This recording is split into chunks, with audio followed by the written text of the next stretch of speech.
എൻ്റെ പേര് രാജേഷ്, വീട് കൊല്ലങ്കോടാണ്. ഞാനൊരു എക്സർവീസ്മാനാണ്. ഒരു 20 വർഷത്തെ എയർഫോഴ്സിൻ്റെ ജീവിതത്തിന് ശേഷം ഒരു സെക്കൻഡ് കരിയറിന് വേണ്ടി ബാങ്കിങ്ങാണ് ഓപ്റ്റ് ചെയ്തിരുന്നത്. എന്തുകൊണ്ടോ ബാങ്കിങ് എന്നുള്ളൊരു ഇത് വന്നു, പിന്നെ അതിൽ തന്നെ സ്റ്റിക്ക് ഓണായി. ഞാൻ 2024 ഞങ്ങളുടെ എതു ഹോമിൽ വന്ന് ജോയിൻ ചെയ്യുന്നത്. എതു ഹോമിൽ ജോയിൻ ചെയ്തു. നല്ല അറ്റ്മോസ്ഫിയർ ആയിരുന്നു. എനിക്ക് സ്പെഷ്യലി എതു ഹോമിൻ്റെ കാര്യത്തിൽ പറയാനുള്ളതെന്ന് വെച്ചാൽ, normally English news paper reading എന്നുള്ളൊരു ഹാബിറ്റ് ആരും അങ്ങനെ കൊണ്ടുപോകാറില്ല. പൊതുവെ ബാങ്കിങ് ഉള്ള ഏതൊരു കോമ്പറ്റേറ്റീവ് എക്സാമിനും ഈ ന്യൂസ് പേപ്പർ റീഡിംഗ് എന്നുള്ളൊരു മെയിൻ ഒരു കോർ കോൺസെപ്റ്റാണ്. അതാരും ചെയ്യാറില്ല. ഈവൻ ഞങ്ങളുടെ സർക്കിളിൽ ആരും ചെയ്യുന്നുണ്ടായിരുന്നില്ല.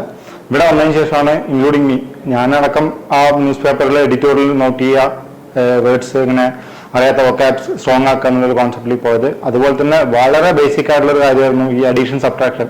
നോർമലി എല്ലാവരും ഈ കോമ്പറ്റേറ്റീവ് എക്സാം നോക്കുമ്പം എല്ലാവരും അത് അഡീഷൻ സബ്ട്രാക്ഷൻ നമുക്ക് അറിയാം, മൾട്ടിപ്ലിക്കേഷൻ അറിയാമെന്നുള്ള രീതിയിലൂടെയായിരുന്നു. പക്ഷെ അതിന് എത്രമാത്രം സ്ട്രെസ് കൊടുക്കണം, അത് എത്രമാത്രം ഒരു ഇമ്പോർട്ടൻ്റ് ആയിട്ടുള്ള കാര്യമാണ് അതിൽ സ്പീഡ് കമാൻഡ് ചെയ്യുക എന്നുള്ളത് എന്നുള്ളൊരു കാര്യത്തിന് കൂടുതൽ സ്ട്രെസ് കൊടുത്തത് ഞാൻ ഇൻഡിവിജ്വലി സ്ട്രെസ് കൊടുത്ത് ഇവിടെ വന്നിട്ടാണ്. വിനോദ് സാർ നല്ലോണം അതിനകത്ത് എന്നും റിപ്പീറ്റഡ് ടെസ്റ്റുകളും കാര്യങ്ങളെല്ലാം കണ്ടക്ട് ചെയ്യുന്നു.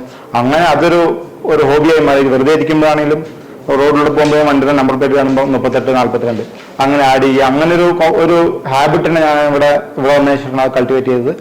അത് വളരെ എനിക്ക് എക്സാമിനും നല്ലോണം ഒരു ഹെൽപ്പ് ആയിട്ടുണ്ട്. എസ്പെഷ്യലി DA ഒക്കെ ചെയ്യുമ്പോൾ നല്ലൊരു അഡ്വാൻറ്റേജ് ആയിരുന്നു. എനിക്കൊരു കമാൻഡ് കിട്ടി അതിനകത്ത്. അതുപോലെ തന്നെ ഇവിടെ നിന്നൊരു നല്ലൊരു ഫ്രണ്ട്ഷിപ്പ് സർക്കിൾ ഉണ്ടാക്കാൻ പറ്റി. നമ്മൾ മെയിൻസിൻ്റെയും പ്രിലിംസിൻ്റെ ഒക്കെ കോഴ്സിലിരിക്കുമ്പോൾ നല്ല ഫ്രണ്ട്ഷിപ്പ്.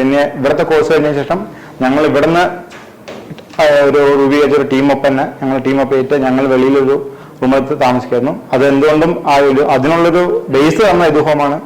അപ്പം ഇവിടെയുള്ള എതു ഹോമിലുള്ള വിനോദ് സാറിനോടും പിന്നെ സപ്പോർട്ട് ഇവിടെയുള്ള സ്റ്റാഫിനോടും എല്ലാവർക്കും അതിനോട് വലിയൊരു താങ്ക്സ് ഉണ്ട്. ഓൺ ബിഹാഫ് ഓഫ് എൻ്റെ ടീം ഒരു താങ്ക്സ് പറയാൻ എതു ഹോമിനോട്. ഞാനിപ്പോൾ ഈ വർഷം 2026 IBPS റിസൾട്ട് വന്നപ്പം ക്ലിയർ ആയിട്ടുണ്ട്. ബാങ്ക് ഓഫ് ബറോഡയാണ് എനിക്ക് കിട്ടിയിരിക്കുന്നത്.